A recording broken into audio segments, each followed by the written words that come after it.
The Day of the Dead in Mexico is a celebration for the five senses. The Day of the Dead in Mexico smells like cempasúchil flowers and copal incense. It has a sweet taste. Sounds and colors abound. There are photos, candles and music all over. The hands of artisans prepare the altars to honor their ancestors. Although it is an intangible tradition, born down from pre-Hispanic cultures, Day of the Dead is also a celebration for all the senses, even if one of them is failing you. Gerardo Ramirez, who over the years become almost blind, sums it all up in one line. You honor people, you connect with the past. The smell that guides you from the underworld. Together, two smells show dead souls the way out of the underworld. Cempasúchil, a type of marigold whose name means flower of 20 petals in Nahuatl language, and the tree resin called copal burned at altars. The native species of cempasúchil smells so strong you can almost hear it, said Berenice Arenazes, a young woman who traded her HR job for her family's traditional flower field. As soon as you move it, it tells you, "Here I am, look at me," she said. Her family this year produced 17,000 cempasúchil plants in Xochimilco, Mexico City's famed canal-crossed southern borough.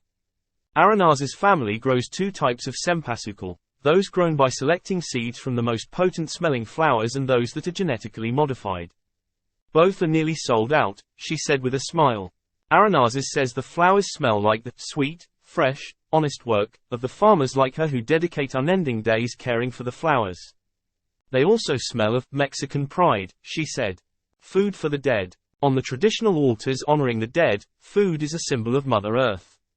Even the sweetest bread, flavored with orange blossom, has grisly origins.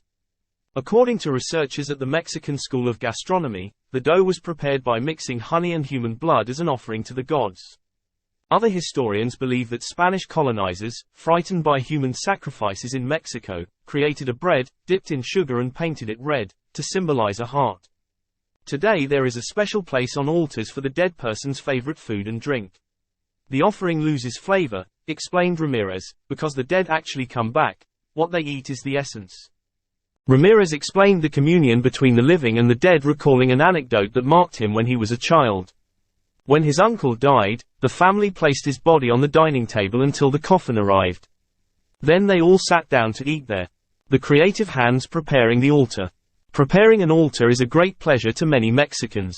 To feel the softness of the flowers, where you put the food, all the textures, said Ramirez. It's an explosion of sensations. Altars welcome all sorts of handicrafts, from papier-mâché skeletons to alebrijes, imaginary animal figures, but papel picado, very thin sheets of colored paper cutouts, is essential. There are places where papel picado is still made with hammer and chisel, as in the workshop of Yuriria Torres, located south of Mexico City. It's like sculpting, a work of art, says Torres, who still does the whole process by hand, eschewing stencils or laser cutters.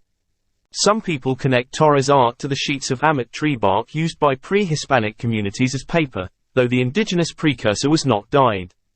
Others say the careful cuttings originated in China, and were brought to Mexico by the Spaniards.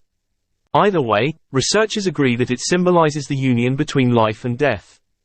Perhaps for that reason, the scenes that Torres represents are skulls or skeletons dancing or eating. Music over the tombs. While some older Mexicans remember hearing only the murmur of prayers characterizing the Day of the Dead, today mariachi music can be heard over the decorated tombs of many cemeteries. José Garcia, a 60-year-old shoe shiner from San Antonio Pueblo Nuevo, a township 90 miles, 140 kilometers, west of Mexico City, said people with money would bring a group of musicians to the cemetery to toast with their departed loved ones and listen to their favorite songs. But, he adds, one doesn't have to have money to enjoy the music. Some people just bring their recordings or their horns, he said. Photos of the departed. Day of the Dead is one of Mexico's great visual spectacles, and a celebration of cultural syncretism. All the while, its fundamental purpose is to remember those who have died so their souls don't disappear forever. Photos of the departed loved ones take the most important spot on the altar. Colors fill everything. The bright orange of the cempasúchil, the black of the underworld, the purple of the Catholic faith, red for warriors and white for children. Remembrance is not only individual, but collective. Some more political altars in the country's main public university, the National Autonomous University of Mexico, remembered murdered students and the Palestinian dead in the Israel-Hamas war.